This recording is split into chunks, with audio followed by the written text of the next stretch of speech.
Bonjour, je suis Adèle. Ici, vous découvrirez des voyages qui ont bouleversé la vie et chamboulé les convictions d'hommes et de femmes de tous âges et de tous horizons. Chaque semaine, je reçois un invité qui me raconte en quoi un pays a transformé sa vision du monde ou l'a poussé à quitter un mode de vie qui ne lui correspondait plus. Alors laissez-vous porter par le premier podcast qui raconte une histoire autour d'un voyage. Bienvenue chez les Frenchies autour du monde, le podcast des voyages qui ont du sens.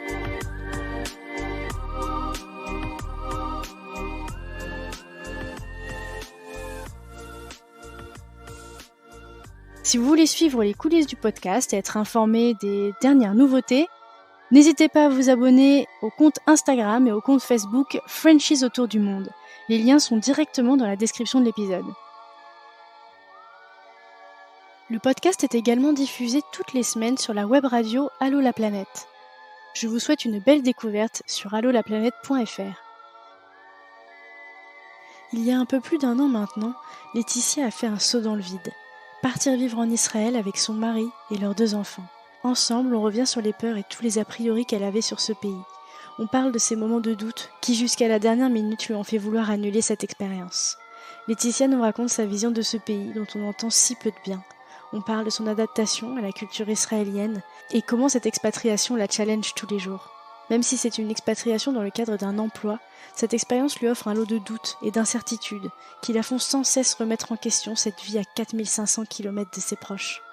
En effet, Laetitia se livre sur son ressenti en tant que conjoint suiveur, de son couple qui a souffert des confinements et du mal-être de leur fils à l'école, mais aussi sur sa frustration, celle d'avoir l'impression de ne plus être comprise, de ne plus être reconnue à sa juste valeur et de ne plus exister qu'à travers l'autre. Laetitia parle à cœur ouvert et pose les mots justes sur cette expérience hors du commun. Même si tout n'est pas rose tous les jours, elle ne regrette pas un seul instant d'avoir dit oui à la plus belle aventure de toute sa vie. J'espère que vous serez aussi touchés que moi par son témoignage authentique et si sincère. Hello Laetitia, bienvenue dans le podcast. Salut. J'ai commencé par te demander de te présenter du coup pour les personnes qui nous écoutent, nous donner ton prénom, ton âge, ta ville d'origine et nous parler de ton parcours pro rapidement dans les grandes lignes. Ok, alors moi c'est Laetitia, j'ai 34 ans, je suis maman de 2 garçons. Je suis originaire de France dans le nord, à Valenciennes. Je suis ici en Israël. Côté pro, écoute, avant de venir m'expatrier, j'avais créé ma boutique en ligne de paniers et de sacs personnalisés. Donc, je faisais de la création et j'ai dû fermer pour venir m'installer à l'étranger. Ah ouais, d'accord. Et oui, du coup, t'as pas pris la décision de continuer ici? Non, trop compliqué au niveau des fournitures, du matériel et tout ça, c'était un peu compliqué pour continuer ici et j'ai pas le droit non plus de travailler pour l'instant en Israël.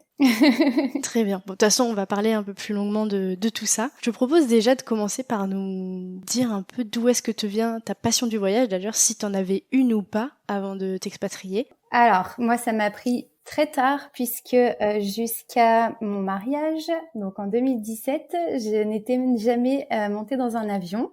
J'avais une phobie, mais une vraie phobie. Ah. Voilà, donc impossible pour moi de voyager. Je voyage en France évidemment, mais je n'avais jamais quitté la France. Suite à mon mariage et mon mari qui m'a un peu poussée à faire un voyage de noces évidemment, j'ai vaincu ma phobie avec l'hypnose et je suis partie en Thaïlande. Et à partir de là, j'ai continué de voyager parce que c'est devenu vraiment une vraie passion. Ah, génial. Donc, en fait, ton premier voyage, c'était en Thaïlande, quoi. Ouais, exactement. Je l'ai fait 2 fois. Après, on a fait d'autres pays, New York et tout ça, et on est venu s'expatrier. Mais c'est arrivé très tardivement, ma passion du voyage, ouais. Ah, c'est génial. Et comment est-ce que tu voyages, toi? Quel type de voyageuse tu es? Alors, autant il y a quelques années de ça, j'aimais la farniente, tu vois, je voyage, je m'installe, je regarde la plage. Aujourd'hui, c'est tout l'inverse. J'adore les voyages en sac à dos pour bouger, pour voyager, pour découvrir plein de choses. Donc, je déteste m'installer dans un hôtel et y rester pendant 15 jours. Je suis plus du genre à trottiner, me balader et faire le tour du pays. Et du coup, maintenant, on rentre dans le vif du sujet. Donc, tu n'avais jamais pris l'avion jusqu'à ton voyage de noces. Ouais. Comment est-ce que ça arrive, cette histoire d'expatriation? Oh là là. Alors, malgré ma phobie de l'avion, on avait déjà discuté il y a quelques années, en 2012 à peu près, avec mon mari, de cette volonté pour lui de tenter, en rapport avec son travail, un poste à l'étranger. Donc, j'avais dit oui, écoute, un jour, on verra et tout ça. Et du coup, on s'est lancé en 2017 lors de mon premier voyage parce que je lui ai dit, écoute, la Thaïlande, c'était génial. J'adorais découvrir une autre culture, un autre pays. J'adore l'avion maintenant. Et je pense que ça y est, tu peux faire ta demande à l'étranger. Du coup, il a fait sa demande, une demande qui est particulière parce que dans son travail, on ne peut pas choisir le pays où on va atterrir. Ok, je vais te demander. Donc en fait, c'est une sorte de loterie au départ. Tu Oui, dis que tu es d'accord, mais tu ne sais pas où tu vas être envoyé. tu sais pas. Et tu peux aller partout dans le monde. Donc c'est une grande surprise.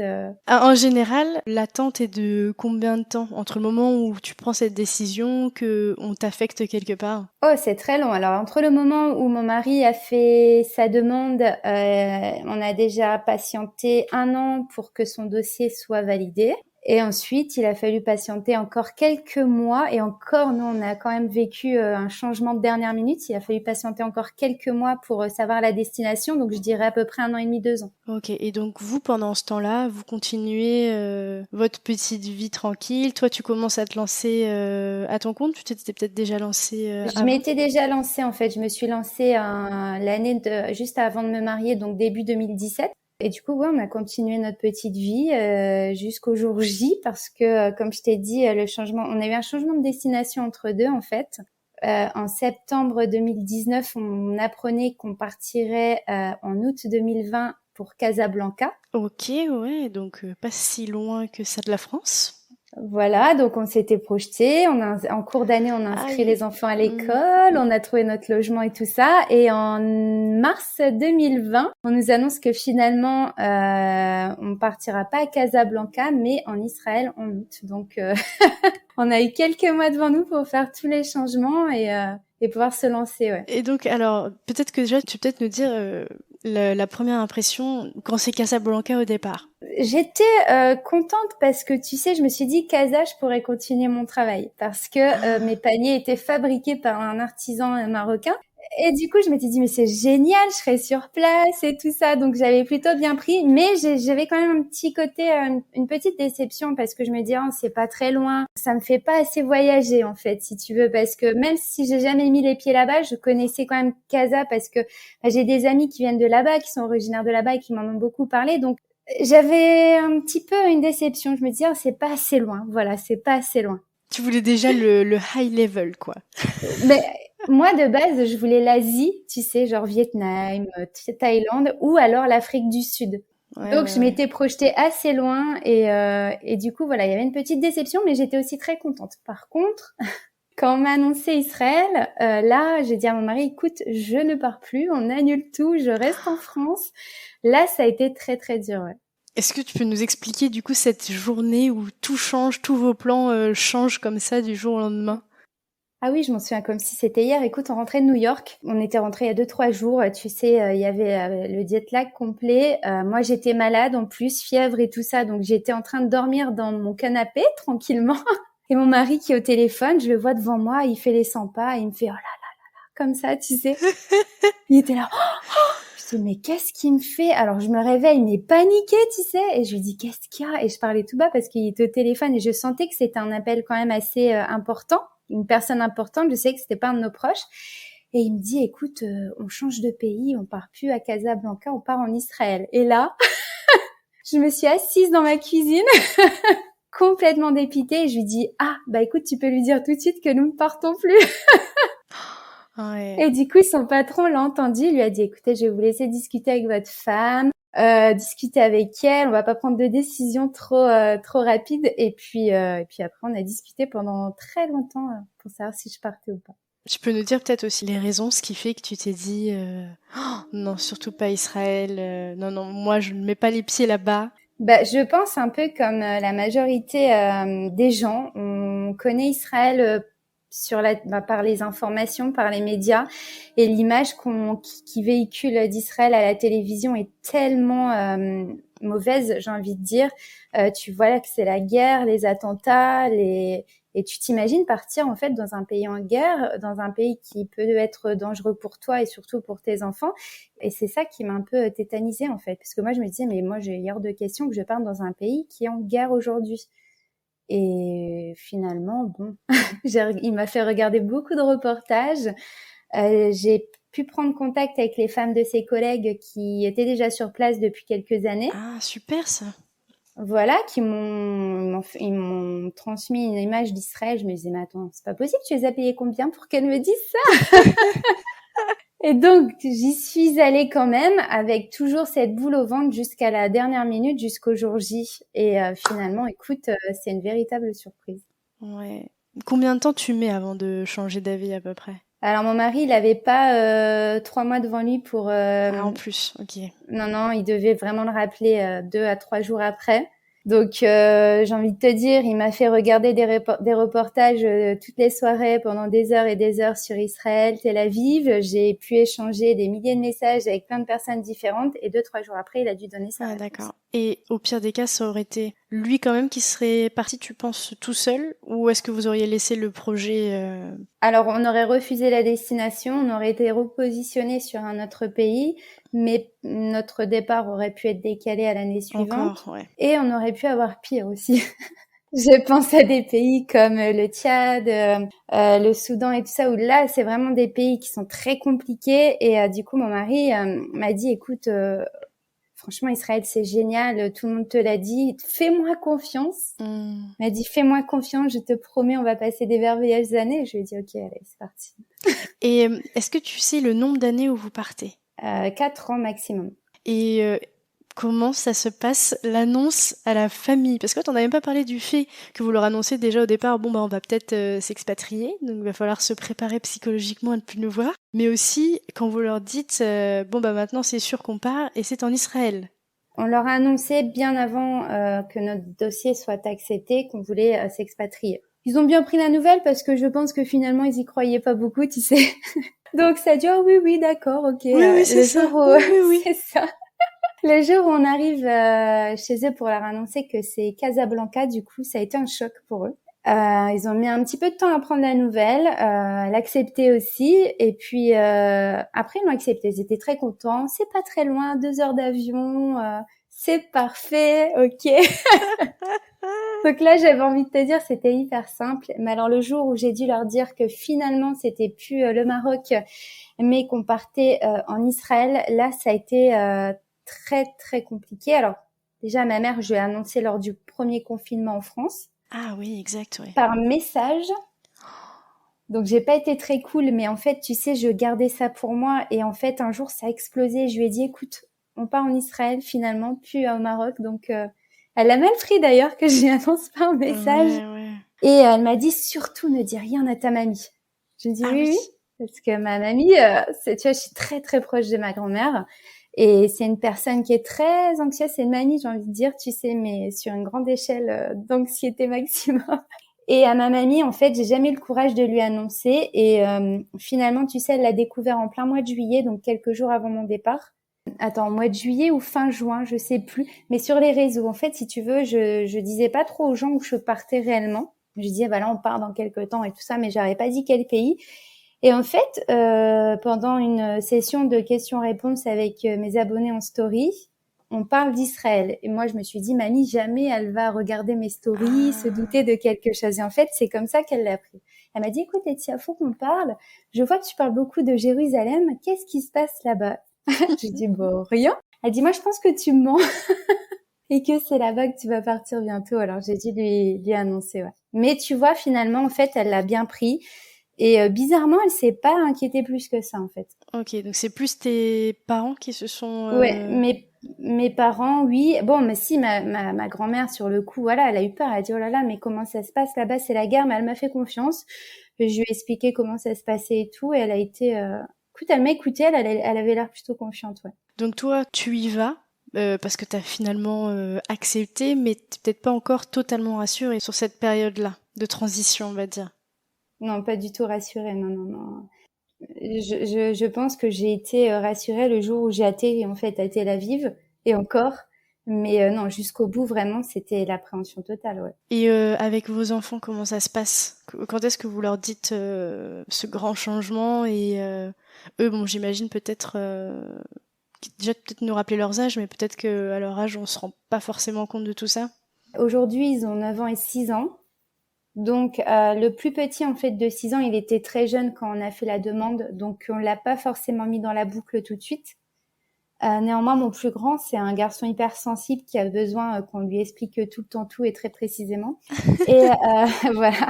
Et avant même que mon mari fasse sa demande officielle, on lui en a parlé.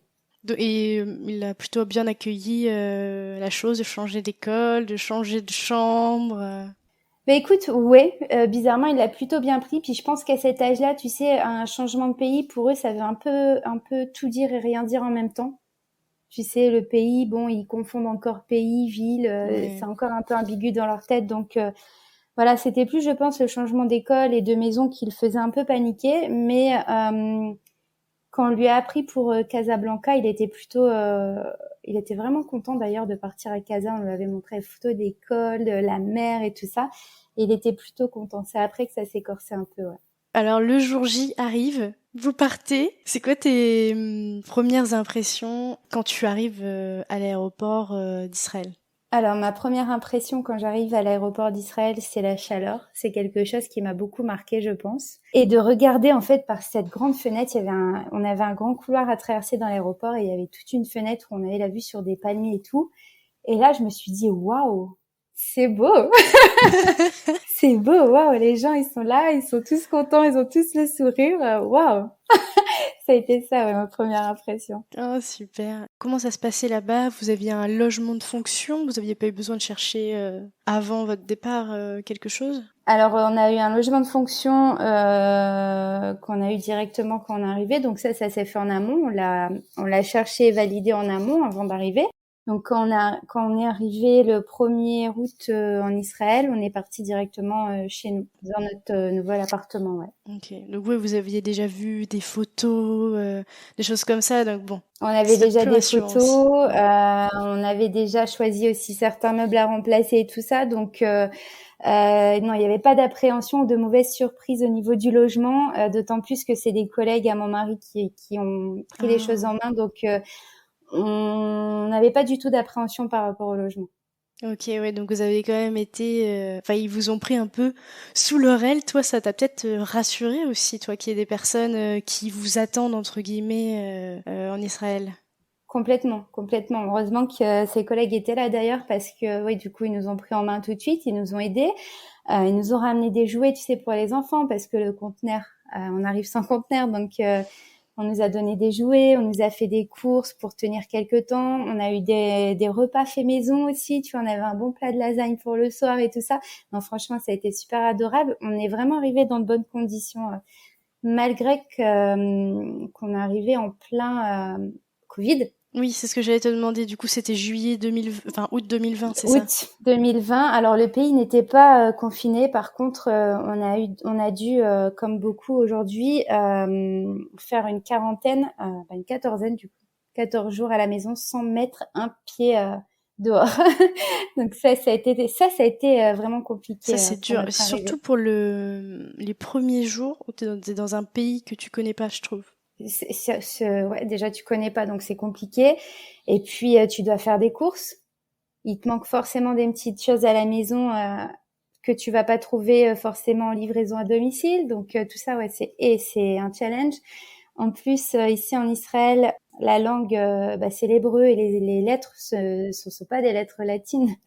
Donc je peux te dire que nos premières courses Oh en la ligne, vache. ça a été très très très compliqué. Ah ouais, ouais, ouais. Parce que oui, donc vous avez pas pris quelques petits cours, par exemple, Pas pour du avoir tout. quelques petites bases ou quelque chose. Vous êtes dit, on y va comme ça et on improvise. Comme c'était déjà à la dernière minute, tu sais. Et Ouais, puis bah nous, on ouais. nous a dit, c'est un pays où on parle 3 langues, dont l'anglais majoritairement. Bah, majoritairement, tout le monde parle anglais ici. Donc on s'est pas inquiété, on s'est déjà dit, on va travailler notre anglais qui était pitoyable. Mais on s'est pas du tout attardé sur Ah l'hébreu. ouais. Et même aujourd'hui, tu vois, ça fait 1 an qu'on est là. Alors mon mari, lui, gère plutôt bien, mais il sait toujours pas lire ni écrire l'hébreu. Mais on s'en sort mieux en tout cas parce qu'on connaît aujourd'hui les produits. Mais en arrivant, quand tu fais tes courses, Tu dois te sentir perdu. voilà, tu dis c'est un pot de yaourt ça ou qu'est-ce que c'est? Mais en fait non, c'est pas un pot de yaourt, c'est un pot de crème fraîche. Ah ouais. Il y a plein de choses comme ça, assez compliquées, ouais. Et alors, du coup, toi, combien de temps il te faut avant de te dire, ok, c'est bon, je suis dans un safe place, quoi? Eh ben écoute, bizarrement, tout de suite. Tout de suite parce que quand je suis arrivée, mais alors on était en confinement, mais tu sais, j'ouvrais ma fenêtre et en fait, on habite en plein centre-ville, donc je voyais beaucoup de monde dehors. Et là, je me suis dit, waouh, les gens sont là, ils sont très souriants, tout le monde fait la fête, on n'entend rien de suspect, tout va bien. 14 jours après, donc on a fait nos premières sorties. Donc j'ai pu voir autour de moi comment ça se passait. J'ai beaucoup analysé. Alors que je t'avoue que ma première sortie, j'étais un peu pas sur mes gardes, mais très observatrice, tu sais. Mm. Et en fait, très vite, je suis sortie toute seule, alors que je me disais mais ça va me prendre un temps fou à aller me promener toute seule dehors avec les enfants et tout ça. Et finalement, très vite, je suis sortie toute seule. Et très vite, en fait, je me suis sentie vraiment dans un pays très safe. On arrive en août et quand on a été déconfinés, on a été invités chez des amis, je m'en souviens encore. Et si tu veux, c'était un samedi soir et il y avait des manifs le samedi soir, donc impossible de passer dans le centre-ville en voiture. Donc mes amis m'ont ramené à l'extérieur du centre-ville. Il était minuit, 1 heure du matin et je devais passer un parc plus quelques rues pour arriver chez moi. En France, c'est quelque chose que je n'aurais jamais fait en pleine nuit. Ouais, je comprends. Voilà, jamais. Et là, je l'ai fait. Il y avait énormément de jeunes dans le parc. Il y avait des groupes, il y avait de tout. Et j'ai passé ce parc avec mes 2 enfants, sans rien. Tu sais, sans crainte, sans réflexion, sans rien. Et là, je me suis dit, waouh, c'est exceptionnel parce que je sais qu'en France, peu importe où tu vas, le soir, tu passes dans un parc où déjà tu as des groupes de jeunes ou même de moins jeunes, hein, il se passe toujours un petit truc, le petit Ouais, truc qui te fait sentir un petit peu en insécurité. c'est Et là, ça. absolument pas. Ok. Et à partir de là, tu te dis, ok, c'est bon, je vais être bien ici. C'est ouais, voilà, je me suis dit c'est bon, le temps, les gens sont agréables, aucun problème. Toi, ton mari il commence à bosser dès que vous arrivez, enfin après au moins la quatorzaine. Après les 14 jours, ouais, il a tout de suite commencé à travailler dès son 14e jour, hop, au travail. Et donc, toi, t'as dû fermer ton entreprise, peut-être aussi un Ouais. peu à contre-cœur, on n'en a pas reparlé.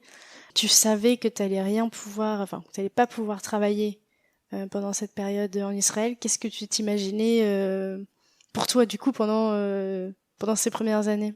Ouais, effectivement, j'ai fermé mon entreprise à contre-cœur parce que j'ai mis 3 ans à la développer. Elle était vraiment bien développée, donc ça a été compliqué pour moi. Ça a été aussi une très grosse appréhension et beaucoup de crainte de venir ici et me retrouver mère au foyer en fait. Parce que alors chacun fait comme il veut, chacun a sa propre façon de voir les choses. Moi, c'est un rôle que je déteste. Tu n'aspires pas à ça du tout. Non, pas du tout. J'ai besoin d'activité, j'ai besoin de bouger, j'ai besoin aussi de sortir de ce cocon avec les enfants. Et j'ai besoin aussi, et ça c'est vital pour moi, d'avoir mon indépendance financière. J'ai un mari très généreux, il y a aucun problème, C'est mais rassurant. c'est c'est rassurant pour moi. Et ça c'est quelque chose qui m'a beaucoup angoissée. Et donc du coup, je me suis dit qu'est-ce que je vais faire en fait pendant ces 4 ans. Donc je me suis concentrée sur l'anglais quand je suis arrivée pour m'occuper, pour me dire de faire quelque chose. J'ai pris aussi des activités à l'école des garçons. Ils étaient au lycée français et du coup, je me suis occupée d'encadrer les activités extrascolaires d'art plastique. Donc tu vois, ça m'a fait faire quelque chose et je me sentais pas importante, mais voilà, je sers à quelque chose. J'ai un petit travail, c'est rien du tout, mais c'est quand même C'est ça, une ouais. activité.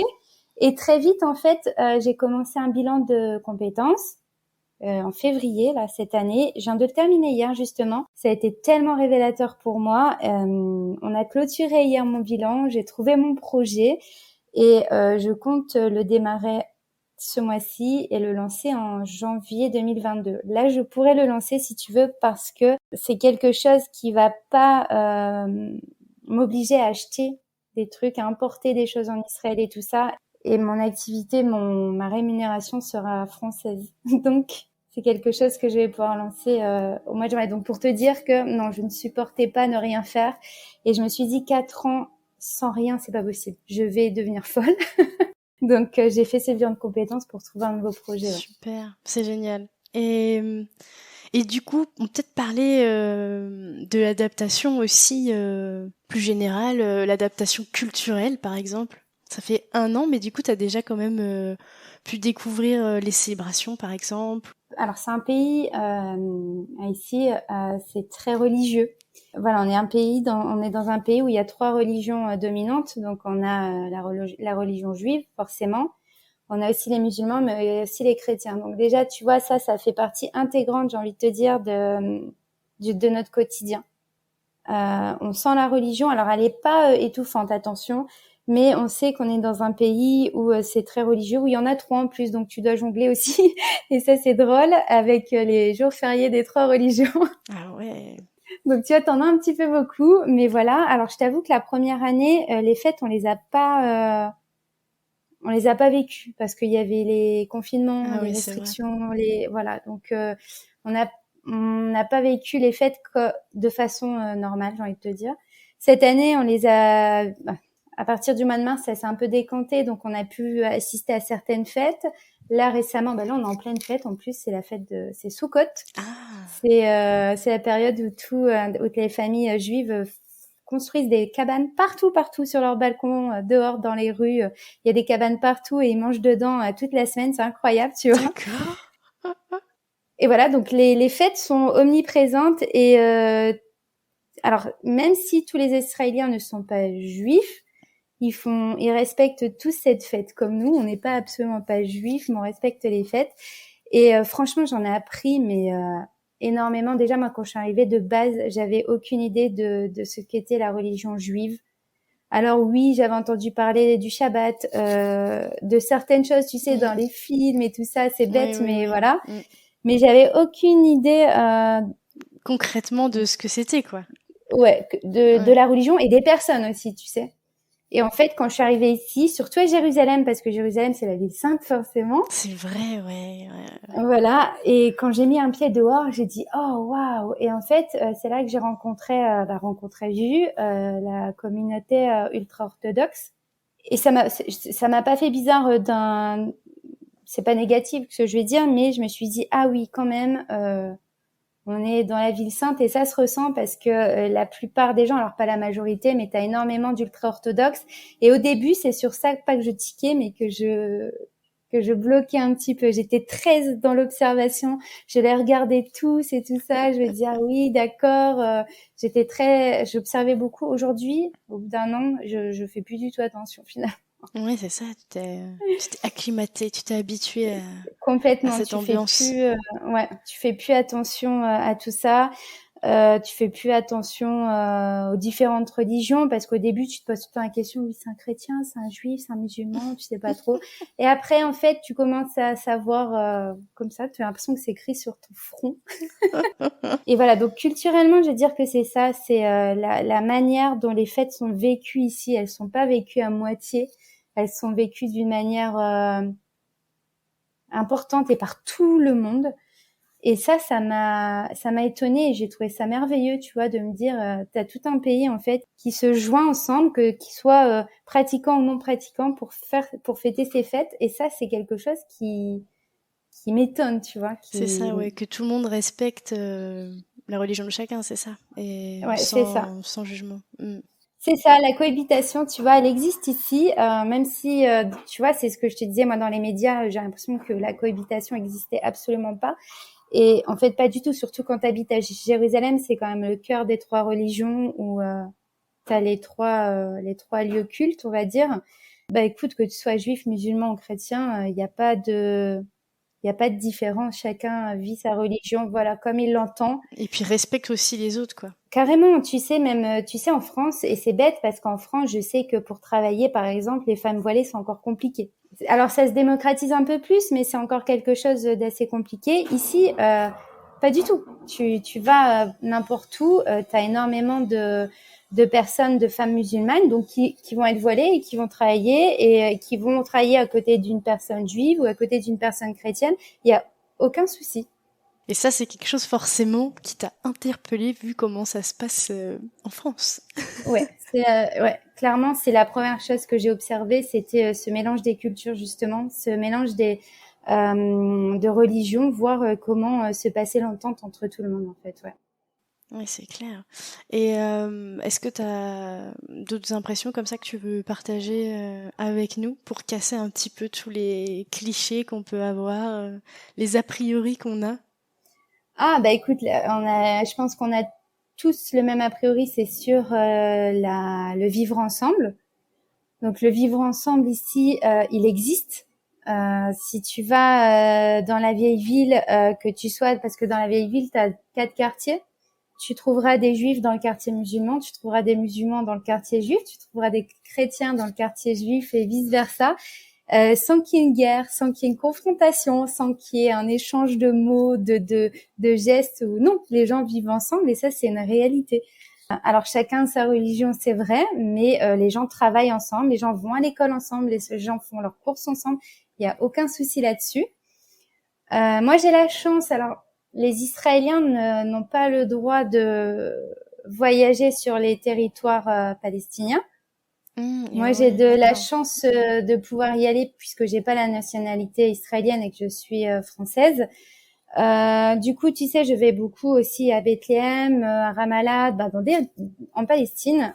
Et pareil, tu sais, j'ai déjà partagé aussi sur Instagram mes voyages là-bas, mes découvertes. Et les gens me disent, mais on s'attend pas du tout à des villes aussi modernisées, où il y a des McDo, où il y a des KFC, où il y a des Starbucks et tout ça. Mais moi, la première, tu sais, la première fois, mon mari m'a dit, bon, on va aller à Bethléem. Je dis, oh, tu es sûre? Ça va bien se passer? Est-ce que ça, mais il me dit, oui, t'inquiète pas et tout ça. Et oui, c'est une ville, un pays, la Palestine, comme tous les autres pays. C'est très moderne. Et même des fois, je me dis, la France a un train de retard sur beaucoup de Ah choses. ouais. Voilà. Pourtant, tu vois, on va te dire, oh, Palestine, Israël, c'est un peu arriéré, ou tu sais, ils vivent un peu encore à une autre époque. Ben pas du tout en fait. Tu te rends compte que quand même, ce sont des pays qui sont beaucoup plus évolués technologiquement que la France, par exemple. Tu sais. Donc, tu vois des belles maisons, des grands magasins, des restaurants super, des belles voitures. Des superbes rues, et ça, c'est ce qu'on montre jamais, jamais à la télé. Ouais, en tout cas, faut y aller pour pouvoir le découvrir, quoi.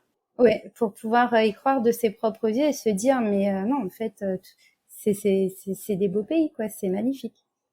Et tu peux t'y promener sans dire, oh, Palestine, Palestine, mais en fait, non, tu peux t'y Tu promener. rentres dans un territoire en guerre. Ouais, mais pas du tout. Moi, j'y vais avec mon mari. On se promène dans les rues. Jamais, tu vois, c'est pareil de l'autre côté. Jamais on a été embêté, on s'est senti en insécurité à un moment. Tu sais, c'est la vie est normale, j'ai envie de dire. Waouh. Et du coup, avec les enfants, comment ça se passe à l'école, par exemple? Ah, l'école, ça a été notre grosse bête noire de cette Ah, expatriation. Ouais, l'année dernière, nos enfants étaient dans un lycée français. ok, donc qu'avec des enfants français, enfin en tout cas des familles françaises, etc. Exactement. Alors beaucoup d'expats français, des internationaux aussi, et beaucoup de locaux. Et en fait, ça s'est hyper mal passé. Pas pour mon plus petit qui a vécu une super année, mais pour mon plus grand qui a malheureusement été victime de harcèlement et il s'est pas intégré en fait avec ses camarades, avec les enfants de l'école. Donc ça a été compliqué pour lui. Et du coup, on s'est dit, on a dû trouver une solution d'urgence pour la rentrée de septembre. Ça n'a pas été évident parce que on aurait fait le choix de les mettre dans une école publique, mais c'est l'hébreu, c'est les lettres hébraïques. Du coup, je me suis dit, pour des enfants aussi âgés, 6 ans et 9 ans, ça va être compliqué d'apprendre un nouvel alphabet, nouvelle lecture, nouvelle écriture, on va droit dans le mur. Et on a dû trouver une solution et finalement, on a fait le choix de les mettre en école américaine. Ok, donc du coup, plus de français, mais de l'anglais à 100%. À 100% de l'anglais. On a réfléchi longuement hein, parce que Bah nous, ouais. tu vois, c'est pas une expatriation qui va s'éterniser. On sait qu'on est là pour 4 ans. Il reste plus que 3 ans. Notre plus grand, il fera sa rentrée en 5e en France. Donc on s'est dit, mais qu'est-ce qu'on fait quoi? Il y a qu'un lycée français à côté de chez nous. On peut plus le laisser parce que ça se passe pas bien pour lui. On a trouvé que cette option de l'enseignement anglais et finalement, tu vois, on regrette pas du tout parce que mon plus grand, il avait déjà de bonnes notions qu'il avait appris l'année dernière en anglais. Donc, il est arrivé déjà bien avec la langue bien acquise. Bon, par contre, pour mon petit de 6 ans, c'est un peu plus compliqué. Bah ouais. Ouais. Qui fait un rejet total des langues étrangères. Bah c'est surtout que, ouais, à 6 ans, tu comprends pas pourquoi est-ce que la personne ne te parle plus comme t'as Ah l'habitude oui, d'entendre. Ça doit être particulier, hein. tu sais, lui, il aime le français, il aime sa langue française et il me dit toujours, moi, je veux parler français, je veux pas parler anglais. Il aime pas ça, donc le pauvre, j'ai envie de te dire, parce que je l'imagine passer ses journées à rien comprendre, mais il s'est fait des copains et à cet âge-là, ça va vite et Ah du coup, mais ça oui, se hein. passe mieux. Là, on est qu'à 3 semaines d'école, je pense. On verra ce que ça donne sur l'année, mais écoute, je pense qu'on a fait le bon choix. Toi, j'imagine quand t'apprends que pour ton fils ça se passe pas bien à l'école, tu commences à douter, non, de ce choix que tu t'as fait pour eux, non? Mais en fait, tu doutes et tu culpabilises beaucoup. Tu te dis, voilà, mes enfants, ils m'ont suivi, ils étaient heureux avant, il avait une super école où il avait tous ses meilleurs copains, ses meilleures maîtresses. Et là, clairement, ouais, tu culpabilises, hein. Tu te dis, mais qu'est-ce qu'on a fait, quoi Parce que mon fils a très mal vécu les choses. Il a déclenché beaucoup de phobies, une phobie scolaire alors qu'il a tout le temps adoré l'école. Tu sais, lui, quand il n'y avait pas d'école, il comptait les jours pour y retourner. Et il nous a déclenché une phobie scolaire. Ça a été vraiment, ça a été compliqué. On a beaucoup, beaucoup culpabilisé. Et ouais, ça remet tout en doute. Ça remet À chaque fois, l'expatriation en ouais. doute, les années en doute. Ouais. Je te dis, c'est vraiment la bête noire, cette école. Ce D'accord. Ça a problème été d'école. votre big problème la première année. Cette année, ouais. Ouais, ouais. Pas Ok. l'année Ouais, c'est pas vrai. précédente. C'est ça. Et, euh, et au niveau de ton couple, comment ça s'est passé cette première année d'adaptation? Je pense que la première année d'expatriation, c'est un vrai challenge pour tout, pour les enfants, pour l'école, pour t'adapter, pour tout. Et pour le couple aussi, je pense que c'est un challenge. Alors nous, on est arrivé, encore une fois, il y avait le Covid. On a eu sur l'année scolaire les 3 quarts de l'année scolaire en homeschooling, donc les enfants tout le temps à la maison et Ah sur le oui, dos, j'ai oui, envie ok. de te dire. Hmm. Ça crée des tensions. Ça crée des tensions, et puis t'as même pas de famille, tu sais, où tu peux lâcher tes enfants un petit peu, quoi, les faire garder par mamie, papy un week-end, non, c'est plus possible tout ça. Donc tu te retrouves avec tes enfants H24 à la maison 7 jours sur 7. Alors je sais qu'il y en a plein qui adorent ça, mais moi j'ai trouvé ça extrêmement compliqué, extrêmement dur. T'arrives dans un pays à l'étranger, tu te retrouves sans travail, tu te retrouves avec des confinements. On a eu 3 confinements cette année quand même, tu sais. Ouais. Franchement, tu commences à tourner en rond. Et en fait, tu commences aussi à te dire, mais qu'est-ce que je fous là? Ok. C'est pas pour ça que j'ai signé, quoi.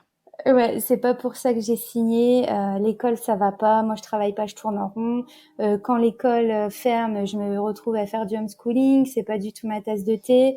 Et ton couple, en fait, ton mari, j'ai envie de te dire, s'il est pas assez présent de n'importe quelle manière possible, ouais, ça commence à créer des tensions. Et là, tu commences à avoir de la rancœur, en fait. Tu commences à avoir un peu de rancœur et tu commences à reprocher un peu ce départ à l'étranger. Tu lui reproches tout, en fait, ce qui arrive. L'école, le confinement, et puis même lui, il a vécu les choses aussi, je pense, parce que même si un homme, il parle pas, tu sens quand même un changement. Et je pense que même lui, cette première année, il l'a pas vécu comme il aurait souhaité la vivre. Et que du coup, il voulait faire croire, je pense aussi à tout le monde que c'était super l'expatriation. Je pense aussi pour nous rassurer, hein. Bah, bien sûr. Mais je pense que lui aussi, il a eu son lot de mauvaises surprises, les confinements, l'homeschooling, l'école et tout ça. Et que du coup, tous les deux, on s'est retrouvés un peu à fleur de peau, un peu en tension. Et on a traversé une crise assez compliquée, que je vais pas cacher, hein, mais assez compliquée, qui a remis, moi, mon départ en question cet été au mois de juillet, ouais. Ok, donc ouais, assez récent, quoi, on va dire. Assez récent, ouais. Je suis rentrée toute seule au mois de juillet. C'était prévu depuis très longtemps que je rentre toute seule puisque mon mari travaillait dans tous les cas. Mais je t'avoue que comme c'était assez compliqué, quand je suis rentrée en juillet, je ne comptais pas revenir. Ah ouais. Ouais. Donc, il faut faire attention à cette première année d'expatriation qui Je est... pense quand même que dans un pays où t'as plus tes repères d'occidentaux, ça doit être, enfin le challenge, je pense, est encore plus haut. Il y a cette part-là aussi de différence, forcément. Et puis, tu te dis que t'as pas eu le temps non plus de créer des liens avec d'autres personnes. Donc, tu te retrouves en fait tout seul, même si tu peux appeler tes amis, mais sur place, tu te retrouves toute seule avec...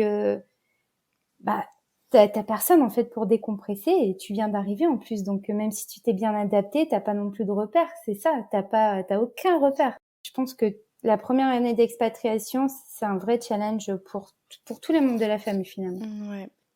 On parle aussi souvent du conjoint suiveur. Et que soit le conjoint suiveur, ça passe, il arrive à s'y faire, on va dire, ou alors tout l'inverse. Et j'avais d'ailleurs enregistré un épisode comme ça avec Audrey qui est partie en Nouvelle-Zélande avec son mari, parce qu'il est néo-zélandais, donc du coup ils ont décidé de partir s'installer là-bas. Et en fait elle a mis 4 ans à ne plus arrêter de pleurer tous les jours. Ça a été Mm. très compliqué pour elle, tu vois. Et donc voilà, souvent on parle de ça, voilà, le conjoint suiveur, ça passe ou ça casse, quoi. Bah, ça passe ou ça casse. Et quand t'es conjoint suiveur et que tu t'enchaînes les galères quand tu arrives dans le pays à l'étranger, t'attends aussi une reconnaissance, peut-être un petit peu trop de reconnaissance, j'en sais rien, mais tu t'attends aussi à ce que ton mari ou ta femme, hein, peu importe, t'apporte de la reconnaissance, tu sais, et qui voit que bah toi t'es là, t'as rien demandé, mais t'es quand même là. Et C'est je ça. pense que t'attends une certaine forme de reconnaissance, beaucoup de soutien aussi. Et je pense que c'est ce que j'ai manqué moi clairement cette année, qui m'a fait totalement vriller cet été, au point de me dire je reste en France et je rentre plus en Israël. Oh là là. Donc ouais, donc au niveau du couple, là du coup ça va mieux puisque t'es re-rentré. Et au niveau de ta famille en France, comment ça se passe du coup parce que t'as jamais été séparé d'eux plus longtemps que pour un voyage finalement. Oui, et alors justement, tu vois, moi je pensais que la distance et ne plus les voir assez souvent allait vraiment être compliqué pour nous et pour eux aussi. Mais bizarrement, tu vois, alors on est toujours content. Moi, je suis toujours contente de rentrer en France. Je suis rentrée 2 fois, une fois en décembre et une fois en juillet, donc tous les 6 mois finalement. Mais les 6 mois passent tellement vite Ah, que t'es pressé de les voir, mais tu ressens pas un manque qui va pouvoir à un moment ou à un autre t'oppresser ou te rendre malheureuse. Alors pour ma part en tout cas. Et nous, on s'appelle souvent en visio, comme je pense tous les expatriés. ouais, Et j'ai l'impression que ça change aussi, ça change aussi beaucoup de pouvoir me parler en vidéo, en FaceTime comme ça. Je pense que ça crée le lien. Le lien est maintenu. Et du coup, écoute, non, franchement, c'est pas difficile. Même pour les enfants, ils se sont habitués à voir mamie et papy en vidéo. Alors, ils sont heureux hein, quand on rentre en France, où là, au mois de juin, mes beaux-parents sont venus. Ils étaient heureux, les garçons. Mais j'ai l'impression que c'est plutôt facile, en fait, finalement. et c'est peut-être plus pour la famille qui attend, pour qui c'est un petit peu plus long. Peut-être, ouais.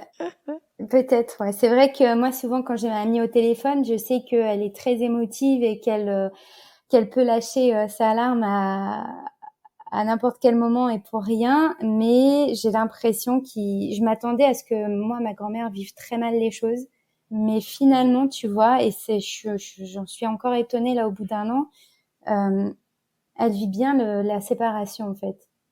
Parce que peut-être qu'on l'appelle aussi beaucoup, mais elle vit bien la séparation. Et là, on leur a déjà dit qu'on rentrait pas à Noël, que que c'était pas faisable cette année du moins.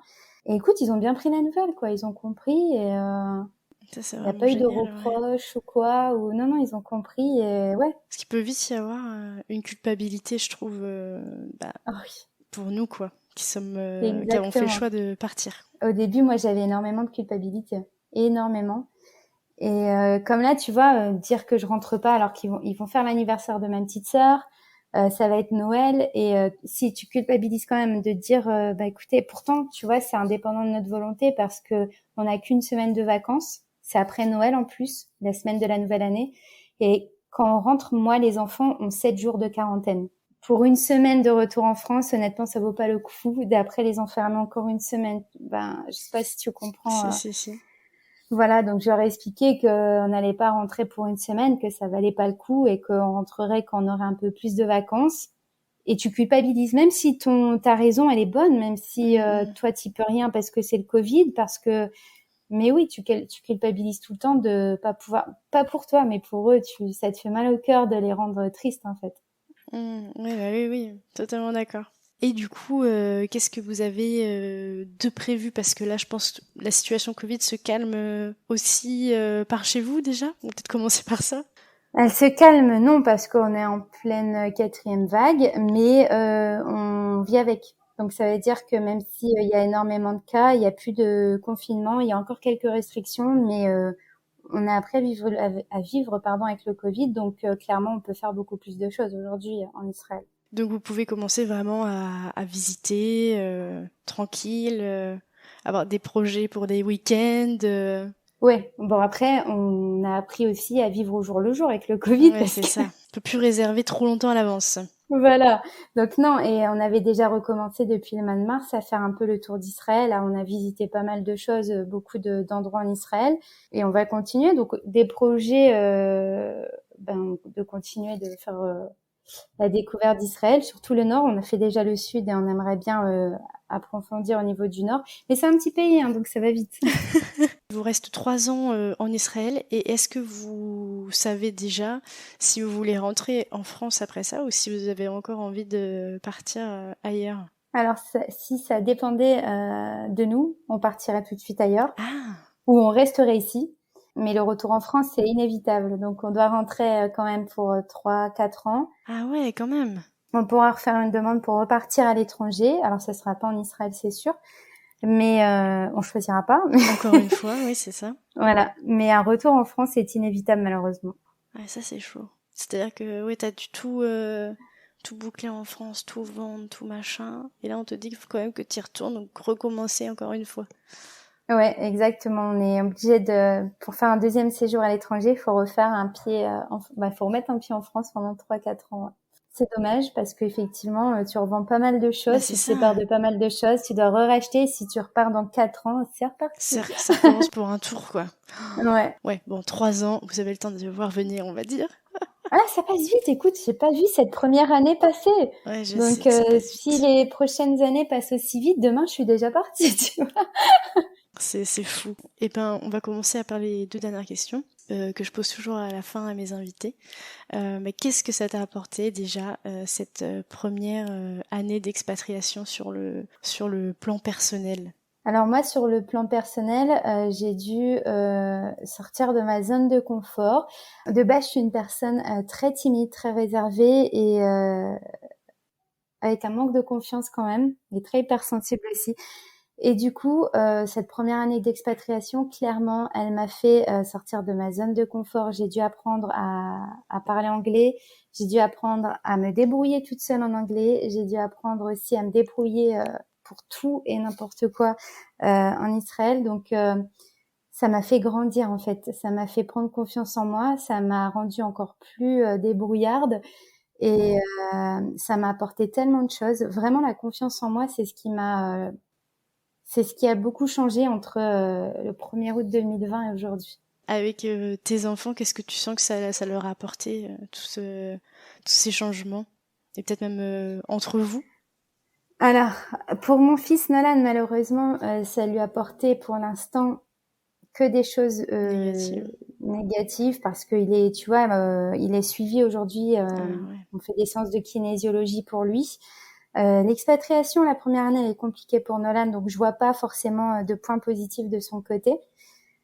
Pour mon plus petit, écoute, il grandit, il devient un peu plus calme et puis il est plus ouvert d'esprit, j'ai l'impression aussi, tu sais, il grandit avec des personnes où il y a 15 000 langues différentes et tout ça. Et ça lui montre le monde et il voit aussi une autre culture. Et lui, par contre, il s'acclimate hyper bien et il a l'air vraiment épanoui ici en Israël. Ah, c'est génial. J'espère que c'est pas la question qui fâche, mais est-ce que tu sens que ça vous a renforcé dans ton couple aussi ce changement? Alors, ça nous a tous renforcés individuellement, je pense. Même si mon fils, le plus grand aujourd'hui, il a attrapé des phobies, pardon, qu'il n'avait pas avant. Mais je pense qu'individuellement, chacun grandit de cette expérience, même au bout de seulement 1 an. Je pense que au niveau patience, pour encaisser les coups, encaisser les incertitudes et tout ça, ça nous a bien marqué cette première année. Même positivement, hein, vraiment. Je pense que sur le plan individuel, on a tous grandi. Après, sur le plan familial et sur le plan aussi couple, peut-être que d'ici quelques mois, je pourrais te dire oui, ça nous a renforcés. On a passé une épreuve, on l'a passé haut la main. C'est encore une épreuve en plus dans un couple qui fait qu'il est plus solide. J'espère pouvoir dire ça dans quelques mois. J'espère aussi que tu diras ça. Voilà, mais là, même si on est sur la bonne voie, donc il y a plus de chances que je te dise oui, ça nous a renforcé, cette première année difficile a renforcé notre couple. À côté, ça y est, on a passé une épreuve ensemble une fois de plus et on est encore main dans la main. Mais pour l'instant, tu vois, j'ai plus envie de dire que niveau famille, ça nous a un petit peu affaibli cette première année. Après, on débute seulement la deuxième, donc tout peut encore évoluer. C'est ça, ouais. Malgré tout, moi, je regrette absolument pas d'être ici, vraiment. Je regrette pas, tu vois. J'adore le pays, j'adore découvrir. Chaque jour, je découvre quelque chose de nouveau. Et tu vois, au mois de juillet, quand je me suis dit, peut-être je rentre pas, j'avais la boule au ventre, en fait, de me dire que je pouvais quitter Israël. Parce que c'est un pays que j'ai appris à aimer et que j'aime vraiment du fond du cœur, tu vois. J'aime tout dans ce pays. C'est incroyable d'avoir un coup de cœur comme ça. Mais tu vois, malgré les difficultés, pour moi, quoi qu'il arrive, je regrette absolument pas d'avoir fait le choix de tout quitter en France pour venir ici. Et puis, c'est vrai que ce que tu ressens, c'est peut-être aussi du fait que tu t'y attendais tellement pas aussi à aimer. Ah non, je m'attendais pas. C'est ça, donc le coup de cœur doit être encore plus dingue, quoi. Encore plus dingue, ouais. Et en plus, tu vois, ça te fait grandir aussi de cette manière-là parce que on a tous des a priori sur des pays. Et des fois, tu vois, tu vas te dire, ouais, ce pays-là, il a l'air génial, je vais y aller, puis tu vas vite déchanter. Et à l'inverse, quand tu as des pays qui te font peur, tu te dis, mon Dieu, mais par quoi je vais passer, où je vais vivre? Et en fait, c'est le jour et la nuit entre ce que tu penses et ce que tu vis réellement. Et ça, c'est ce qui me permet aussi, tu vois, d'avoir moins d'a priori pour la suite. Et ouais, avoir peut-être moins de jugement, ouais, c'est ça. Voilà, moins de jugement, plus ouverte et moins d'appréhension pour aller découvrir tel ou tel endroit, tel ou tel pays. Ouais, ça va te rendre encore plus aventurière. C'est ça, ça c'est clair. On va passer à la dernière question de notre échange. Voilà, j'aimerais te proposer de conclure cet épisode en encourageant des personnes à oser se lancer dans l'expatriation, tout simplement. Si moi, je pars du principe que si je l'ai fait, honnêtement, sincèrement, tout le monde peut le faire. Parce que je suis, tu vois, Israël, hein, moi, clairement, j'ai pleuré toutes les larmes de mon corps quand on m'a dit Israël, et je suis quand même venue. Et tu vois, malgré les embûches que j'ai eues cette année, le Covid, l'école, nos soucis aussi dans notre couple, je regrette absolument pas l'expatriation parce que quoi qu'il arrive, ça te fait grandir, ça te fait découvrir quelque chose d'autre, d'autres cultures, d'autres pays, d'autres personnes, d'autres coutumes et c'est ce qui te fait grandir. Peu importe les épreuves pendant ton expatriation, t'en ressortiras toujours plus grand. Et moi, vraiment, si je peux conseiller à tout le monde de s'expatrier au moins une fois dans sa vie, il faut le faire. Vraiment, il faut le faire. Bah écoute, merci beaucoup Laetitia d'avoir pris le temps d'échanger avec moi sur ton expatriation à Jérusalem. Ça m'a fait super plaisir d'en apprendre plus sur toi. Ben merci, c'est gentil. Puis moi aussi, ça m'a fait plaisir que tu me contactes pour enregistrer avec toi ce podcast. C'était super sympa d'échanger avec toi. On ne s'était parlé que sur Instagram à l'écrit et du coup, j'ai trouvé ça vraiment sympa. Bon, bah je suis ravie que cette expérience t'ait plu en tout cas. Et bien écoute, je te dis à bientôt. À bientôt.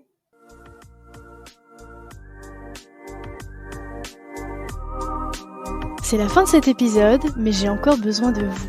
Si vous avez Apple Podcast, n'hésitez pas à laisser 5 étoiles et même à mettre un petit avis. Cela m'aide énormément à faire gagner en visibilité à ce podcast. Si l'épisode vous a plu, n'hésitez pas à le partager au plus grand nombre. Il ne me reste plus qu'à vous dire à lundi pour un prochain épisode des Frenchies autour du monde.